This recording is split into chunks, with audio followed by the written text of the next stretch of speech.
Good morning, friends. Hi, how are you, all of you? Welcome back once again in my YouTube channel. Today हम लोग एक बेहतरीन session जो पिछले 2-3 video से जारी है, आज भी जारी रहेगा। इस वीडियो में मैं अर्थशास्त्र से जुड़ी हुई कुछ महत्वपूर्ण प्रश्नों को पढ़ूंगा और उससे संबंधित कुछ बातें जो निकल कर आएगी उन्हें अपने शब्दों में बोलने और समझाने की कोशिश करूंगा।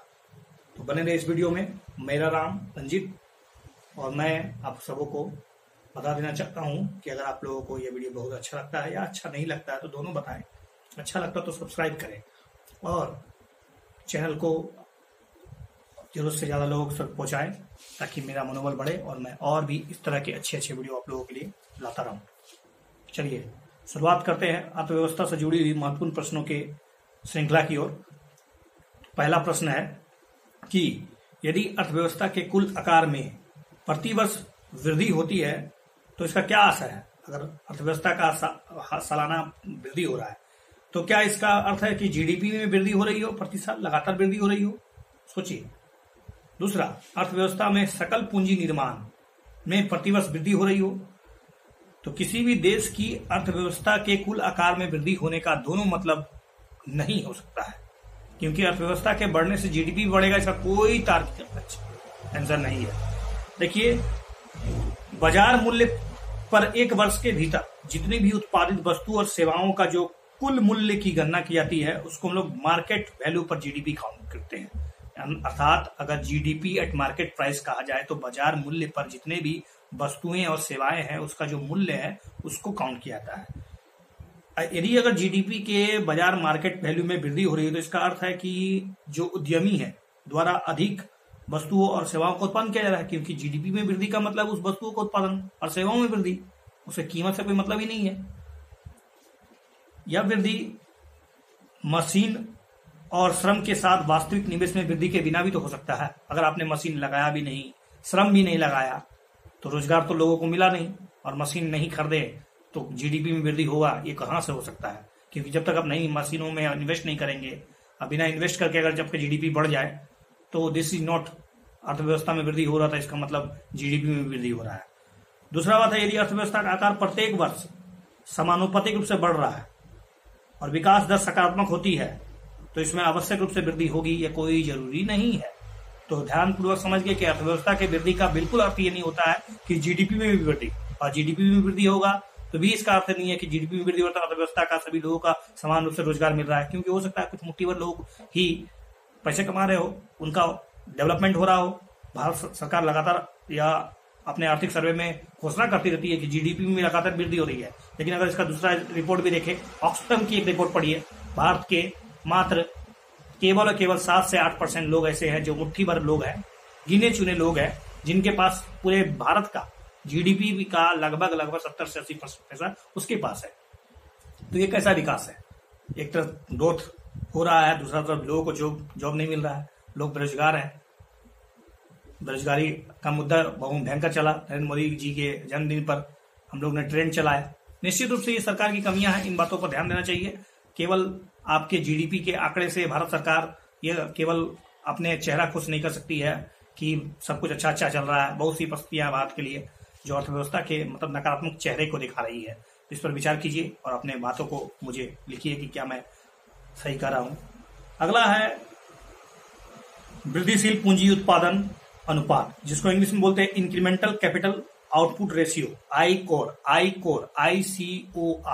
देखिए, ICOR का क्या मतलब है, पहले ये समझिए। इंक्रीमेंटल कैपिटल आउटपुट रेशियो, इससे संबंधित एक प्रश्न है कि इंक्रीमेंटल जो है कैपिटल आउटपुट रेशियो अर्थव्यवस्था में जो निवेश किया गया है उसके स्तर और जीडीपी में उसके परिणाम स्वरूप जो वृद्धि होता है उसके बीच एक रिलेशनशिप बताता है। क्या ये सही है। Incremental output ratio is related with the investment that is taken in our अर्थव्यवस्था और उसके परिणाम स्वरूप जो जीडीपी में वृद्धि हुआ उसके बीच एक रिलेशनशिप को बता रहा है। दूसरा, इंक्रीमेंटल कैपिटल आउटपुट रेशियो है, जितना बढ़ेगा उससे पूंजी उत्पादकता उतनी ही बढ़ेगी। क्या ये सही है। विगत 10 वर्षों में इंक्रीमेंटल आउटपुट जो रेशियो है वो पर्याप्त रूप से गिरावट हुई है। तो क्या सोच रहे हैं आप इंक्रीमेंटल कैपिटल आउटपुट रेशियो के बारे में? इंक्रीमेंटल कैपिटल आउटपुट रेशियो का सीधा मतलब होता है कि एक अतिरिक्त इकाई उत्पादन करने के लिए आप कितना इन्वेस्ट करते हैं, कितना श्रम लगाते हैं। अगर आप एक अतिरिक्त उत्पादन करने के लिए पहले से कम इंक्रीमेंटल कैपिटल आउटपुट रेशियो का मतलब सीधा है कि आप उससे कम लगा रहे हैं। समझ लीजिए, वृद्धिशील पूंजी उत्पादन अनुपात इंक्रीमेंटल कैपिटल आउटपुट रेशियो अर्थव्यवस्था में किए गए निवेश के स्तर और जीडीपी के परिणामी वृद्धि के बीच एक रिलेशनशिप को दर्शाता है। ICOR जितना ज्यादा होगा पूंजी की उत्पादकता उतनी ही घटिया होगी, उतनी ही कम होगी, और इससे हमारे देश की अर्थव्यवस्था की खस्ता हालात की जानकारी मिलती है। आपको पता होगा इंक्रीमेंटल कैपिटल आउटपुट रेशियो से हम लोग दो देश की अर्थव्यवस्था का कंपेयर कर सकते हैं कि भारत का श्रमिक या भारत का मशीन या भारत के उत्पादन क्षमता चाइना के उत्पादन क्षमता से कितना कम है, कमजोर है, घटिया है, बेहतर है। इसके लिए आप इंक्रीमेंटल कैपिटल आउटपुट रेशियो का इस्तेमाल कर सकते हैं। तो सिंपल सा है कि इंक्रीमेंटल आउटपुट जो रेशियो है, इंक्रीमेंटल कैपिटल आउटपुट रेशियो बढ़ेगा तो आपकी उत्पादन क्षमता, आपकी वृद्धिशीलता घट रही है। आपको सुधार करने की जरूरत है, आपको टेक्निक की जरूरत है, आपको नए नए अप्रोच की जरूरत है, स्टार्टअप की जरूरत है। ये जो IQ जो है, इंटेलिजेंस क्वोशेंट जिसको बोलते हैं, उसको हटाकर कुछ एक्स्ट्रा करने की जरूरत है। फाइनेंशियल ईयर 2018-19 में इंक्रीमेंटल जो कैपिटल आउटपुट रेशियो 4.6 था। ऐतिहासिक रूप से 17 से लेके 19 तक, यानी फाइनेंशियल ईयर 17 से लेके फाइनेंशियल ईयर 19 तक की 3 वर्ष की अवधि के दौरान भारत का इंक्रीमेंटल कैपिटल आउटपुट रेशियो 4.23 लगभग रहा है। तो तीनों का तीनों ऑप्शन जो था वो गलत था। आते हैं अब हम लोग ये ट्रांसफर पेमेंट क्या होता है, जिसको हम लोग हस्तांतरण भुगतान बोलते हैं। तो क्या क्या ट्रांसफर पेमेंट में आता है, हस्तांतरण भुगतान क्या होते हैं, पहले आप उसको समझिए कि ट्रांसफर पेमेंट भुगतान, हस्तांतरण भुगतान जो होता है, क्या उसमें यूनिवर्सल बेसिक इनकम आ सकता है? किसानों को दी जाने वाली जो सब्सिडी होती है, क्या वो भी एक हस्तांतरण भुगतान है? कि सशर्त जो नगद हस्तांतरण होता है, क्या उसमें आता है? तो निश्चित रूप से आपको पता चल चुका होगा कि ये जो सबसे पहले आप समझिए कि ये जो हस्तांतरण भुगतान है वो होता क्या है। देखिए, हस्तांतरण भुगतान का सीधा मतलब होता है एक तरफा भुगतान। सरकार अगर किसी चीज को ऐसी चीज, किसी भी चीज को, किसी भी सेवा को, किसी भी वस्तु को अगर दे रही है, उसके बदले सरकार को कुछ लाभ ही नहीं हो रहा है, तो इसको कह सकते हैं हस्तांतरण भुगतान। एक तरफा, जिससे सरकार को कुछ लाभ नहीं हो रहा है, पूंजी निर्माण नहीं हो रहा है, कुछ भी नहीं हो रहा है, जैसे सब्सिडी नहीं आएगा क्योंकि इससे पूंजी ये खर्चा हो रहा है आपका, लेकिन आपका छात्रवृत्ति है, पेंशन है, यूनिवर्सल बेसिक इनकम है, ये सब जब खर्च होता है तो आप इसको हस्तांतरण भुगतान के अंदर मानते हैं। इससे कोई भी लाभ नहीं होता है। इस हस्तांतरण भुगतान एक तरफ से कहे तो एक तरफा भुगतान होता है, जिसके बदले कोई वस्तु या कोई सेवा प्राप्त होती ही नहीं है।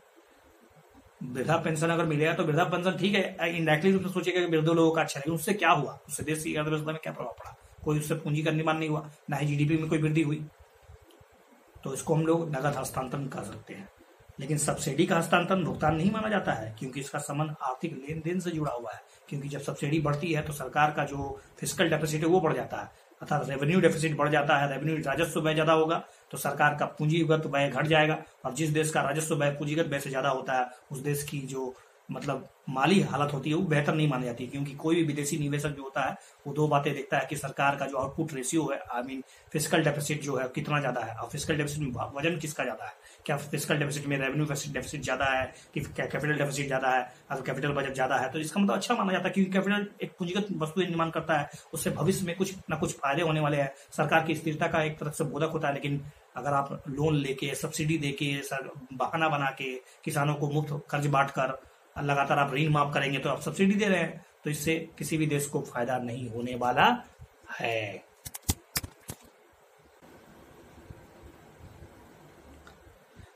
तो आपको समझ में आ गया होगा। अब अगला क्वेश्चन है पर्सनल डिस्पोजेबल इनकम से। पर्सनल डिस्पोजेबल इनकम हिंदी में इसको बोलते हैं व्यक्तिगत प्रयोज्य आय। हिंदी प्रयोज्य आय समझिए होता क्या, प्रयोज्य आय में क्या क्या शामिल होता है, प्रयोज्य आय का भी से निकालिएगा।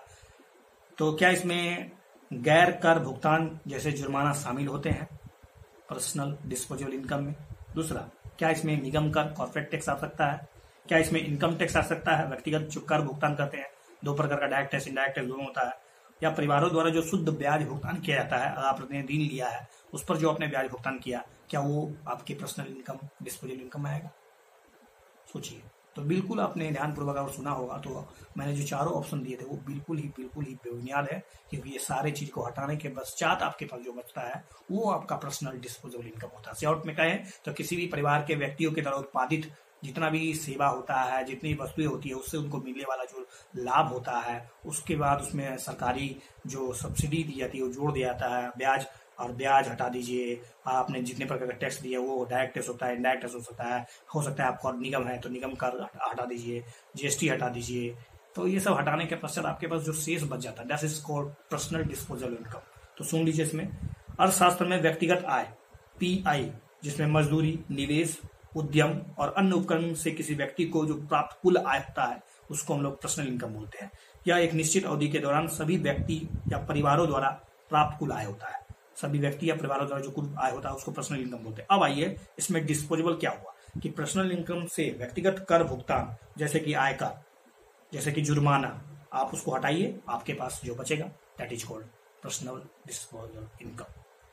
तो शॉर्ट में एक फॉर्मूला है कि personal disposable income, personal income में व्यक्तिगत कर भुगतान, गैर कर भुगतान को हटाइए, you got it, personal disposable income.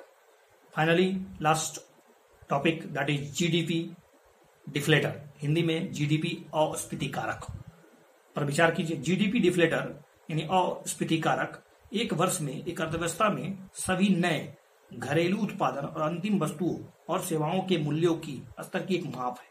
क्या जीडीपी डिफ्लेटर एक वर्ष के अंदर घरेलू सीमा के अंदर जो सभी वस्तुएं होती है, जो नए घरेलू उत्पादन है, उसके अंतिम वस्तु सेवाओं का मूल्य का माप होता है। दूसरा, सीपीआई के अपोजिट, मतलब सीपीआई को छोड़, सीपीआई जिसमें जो कुछ सीपीआई में होता है उसके अपोजिट जीडीपी डिफ्लेटर वस्तु और सेवाओं की एक निश्चित बास्केट पर आधारित नहीं है। और जब जीडीपी अस्फीति कारक नकारात्मक होता है तो इसका अर्थ है कि अर्थव्यवस्था आवश्यक रूप से मुद्रास्फीति की स्थिति में है। तो आप तीनों प्रश्नों को सुनने के पश्चात आप सोच रहे होंगे कि तीसरा में ऑप्शन बिल्कुल ही बकवास बेबुनियाद है, क्योंकि आपको अगर जीडीपी डिफ्लेटर का कंसेप्ट पता है कि जीडीपी डिफ्लेटर लिखा जाता है तो होता क्या है, तो उसको बोलते हैं नॉमिनल जीडीपी बटा रियल जीडीपी इंटू 100।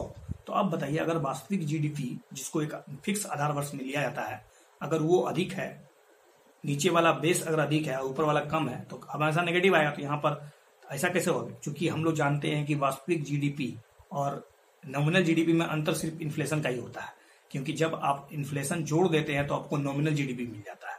तो इसका मतलब है इन्फ्लेशन है नहीं, क्योंकि वास्तविक जीडीपी ज्यादा है। तो शॉर्ट में तीसरा ऑप्शन बिल्कुल बकवास है, खत्म है, गलत है। तो आते हैं कुछ जीडीपी डिफ्लेटर के बारे में।